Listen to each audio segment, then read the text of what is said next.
Yeah, baby. Yes. Happy Memorial Day to everybody. Thank you to all the vets who have served, and a grateful thank you to those who gave it all to protect our freedom. Hey guys, got off work a little early today. I believe I did 8.5 hour day. Perfect. Got home, I don't know, a little while ago. It is, oh wow, it's already after 4. But hey, check it out. Here in California, here's kind of the element that I deal with. Right now it's almost 4. It's 103 in Visalia right now, 103. It's supposed to get a little hotter. So what I need out of you guys first is I need some input. There's a guy that wants me to do a full detail on his lifted black 4x4 this weekend, and I want to do it. It's been a minute since I've actually gotten to do a full detail. So, but my problem is if it's going to be 101, 2, 3, 4 on Saturday doing a black truck, I mean, and I don't have a lot of covering, and he said it'll barely fit, if it'll fit, in my garage. So how do I navigate that? Even washing a big lifted truck when it's hot's hard. I've done that before. Even a white truck's hard. You still got to move fast in this heat. Anyway, today's video is how to clean and dress up a fender well. My boss asked me today, he's like, hey, I don't know if you've done one like this, but I'm interested in that for whatever reason. Now, before we get into this too deep, I want to just say a fender well like this one that's carpeted, you just put like a degreaser or APC on those, scrub them, rinse them, and thoroughly rinse them.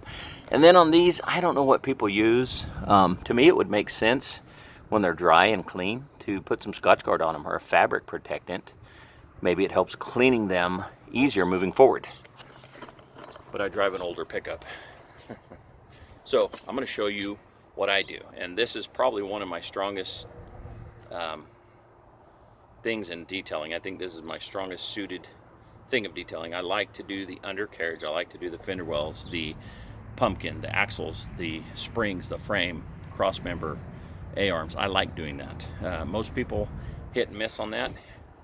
How many times have you pulled up behind a nice car that's waxed, looking good, tires dressed, windows clear, everything's looking good. You pull up behind them at a stoplight and they've got that nasty faded axle or dirty axle. A lot. I know a lot of people think their cars are popping. You pull up behind them, drive out of the driveway with them as they're bragging on it, and you're like, man, that just looks like, doesn't look good. Anyway, here's what I do. It's very simple, very straightforward. I'm going to do this, try to do it quick. It's going to dry out quick. Probably won't even have to break out my blower, because at 103, that tire's already been scrubbed twice and it's already dry. Here's what we're going to do. Hopefully I don't make a mess out of my camera. Yeah, I think that's pretty good. Here we go. So I've got an IK sprayer. It's got not simple grain, super clean in it. Saturate the undercarriage, or the fender well or undercarriage, whatever you're doing. Be very liberal with this. And that's the only time you're going to really ever hear me say liberal, okay? I'm not going to promote being liberal unless it's with a chemical for detailing. Let it dwell as long as you can. In 103 weather, you're not going to get the dwell time you need on a lot of this stuff. Even cleaning these tires, I mean, this stuff was drying on that rubber in 10-12 seconds. I mean, it's hot. And then down here in my bucket, which you can hear it, I think, listen. That's annoying on camera. I found that out last night as I was showing you that mitt I was doing. Anyway, I have the Rust-Oleum Crud Cutter soap in here, so that's a heavy pH soap. Anyway, that's probably enough. Long-handled brush. Keep your mouth closed. You don't want a mouthful of cleaner.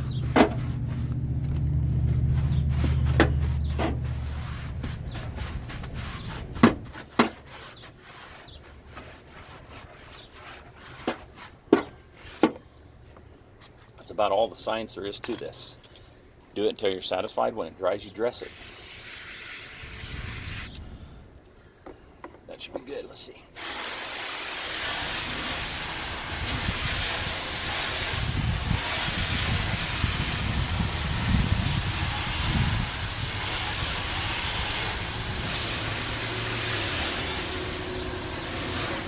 Sorry about the dead air, guys. Sorry about the noise in the water too. So I'm gonna have to give it a little bit of dead air or ramble. I think I'll probably be better at rambling. So.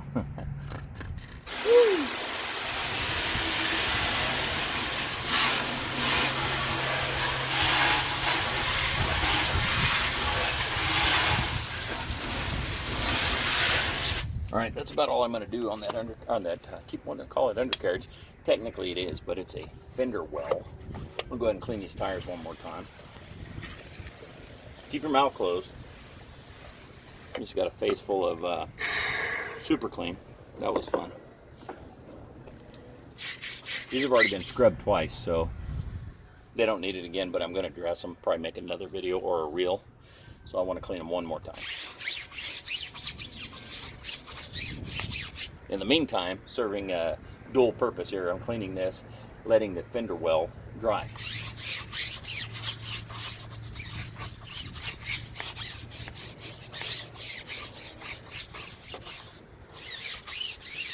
It's already drying out, unbelievable. All right.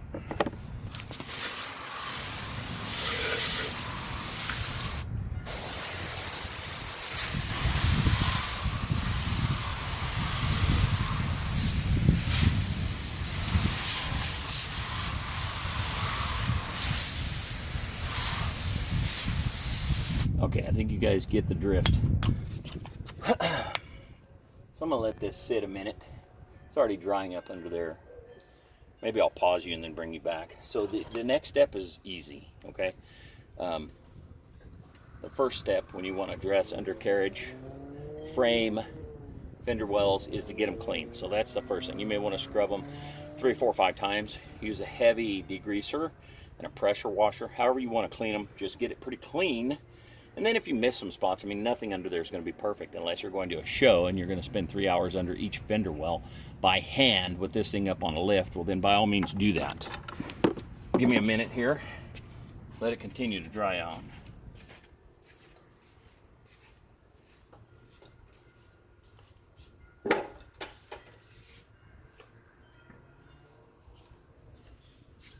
All right.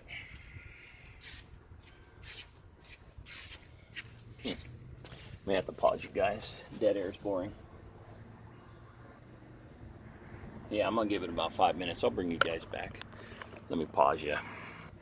Okay, guys. So quick delay there. I actually broke out my mini blower. I'm hoping not to get any of this stuff on the lens here, and I cannot see what angle I've got going on here. Okay. All right, there we go. Maybe you need to be up a little bit. All right. So here's what I do. I take a water-based dressing. This is Mirror Finish Polish's premium tire dressing cut 3-to-1. 1 part polish, or I mean 1 part dressing, 3 parts water. And liberally, again, here I am saying liberally. Remember, guys, only on detailing products. I'm not going to be using that word. Liberally apply this. Smells like banana. Smells delicious. Just don't eat it. Hey, now did that get on the lens? I hope it didn't put a film over the lens. Now, I can't really show you guys how good that's gonna look, but believe me, when it dries, it looks great. It will not stay that wet, but it looks dark, black, and rich when you're done. Don't worry about any kind of streaking or runs. That'll happen to a point, but it will look virtually new. Keep in mind that look right there, okay? I'm gonna rotate you to the front of the fender well. See the difference? And that's partly wet and dry. It's not all jacked up. It's just dull black paint. See there? Okay, now look at that. Contrasting. That's nice, right?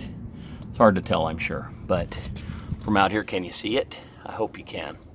So that's virtually all there is to it, guys. There is no real trick to doing undercarriages or fender wells. Clean it really good. Use a water-based dressing. If it's winter or really wet where you are, you can use an oil-based dressing or I mean, some kind of an oily dressing. There's plenty of them out there. Just research it. Some are actually made for undercarriages. So that sums it up, guys. Scrub it, clean it, scrub it, clean it, let it dry, dress it. That's the end of it. That's all it takes to get nice looking fender wells. Thanks, guys. I'll see you on the flip side. God bless America.